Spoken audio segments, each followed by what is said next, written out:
স্থানীয় সরকার নির্বাচনে থাকছে না দলীয় প্রতীক, এবং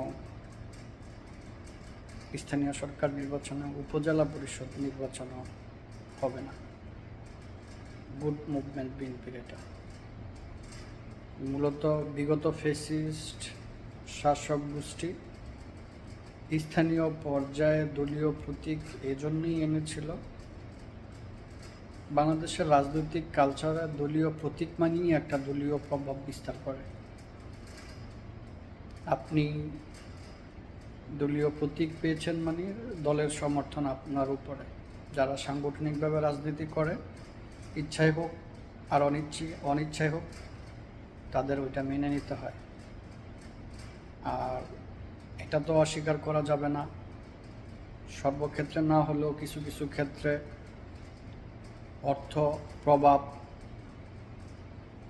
বিস্তার করে কোথাও কোথাও অযোগ্য ব্যক্তিরাও দলীয় মনোনয়ন পেয়ে থাকে। তো স্থানীয় সরকার ব্যবস্থা এটা অনেক বড় পরিসরের একটা সংস্থা। এই সংস্থার যে ব্যক্তি, এই ব্যক্তিকেন্দ্রিক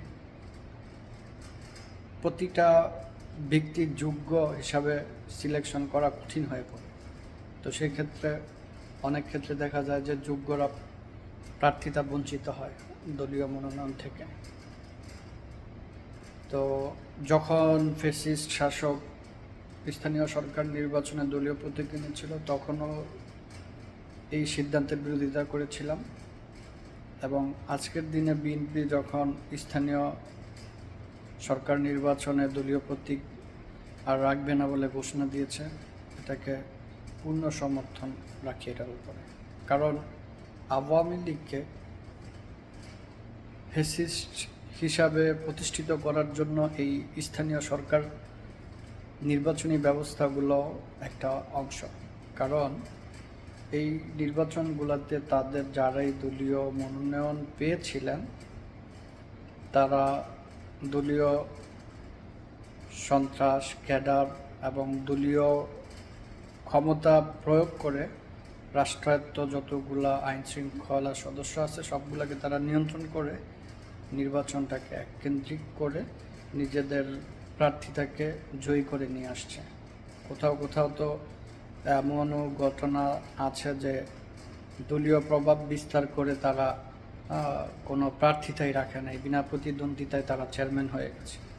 একটা গণতান্ত্রিক সংস্কৃতিতে আপনাকে নির্বাচন অবশ্যই করতে হবে। আপনি যদি নির্বাচনটাই না করেন, আপনি যদি কাউকে প্রার্থী হতে না দেন, তাহলে তো এটা গণতন্ত্র হলো না।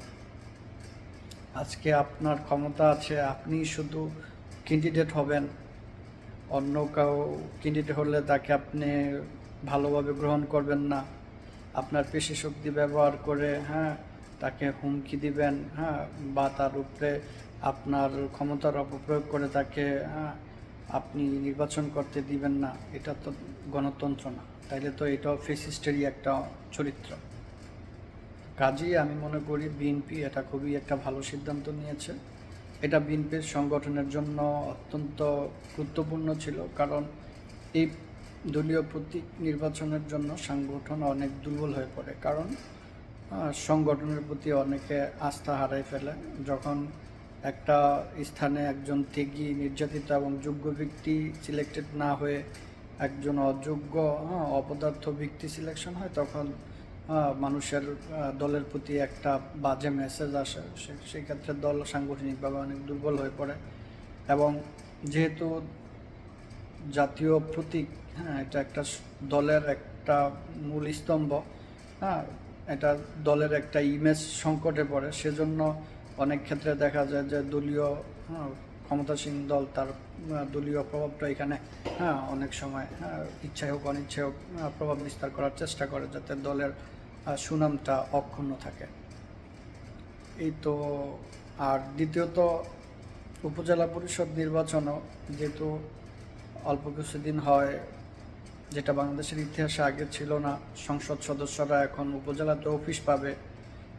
সেক্ষেত্রে আমি মনে করি যে যেখানে এমপি সাহেব উপজেলায় বসতে পারতেছেন, ওইখানে আরেকজন উপজেলা পরিষদ সদস্য প্রয়োজন পড়ে না। তো কাজেই এটাও একটা গুড ডিসিশন। এবং আমরা বিগত সময়ে দেখেছি আপনার চেয়ারম্যান এবং মেম্বার অফ পার্লামেন্টের সাথে একটা দ্বন্দ্ব লেগেই থাকে, যেটা সংগঠনের জন্য খুবই একটা খারাপ মেসেজ। তো আশা করি এটাও সাংগঠনিকভাবে বিএনপি এড়াই চলতে পারবে যদি স্থানীয় নির্বাচনে উপজেলা পরিষদ না থাকে।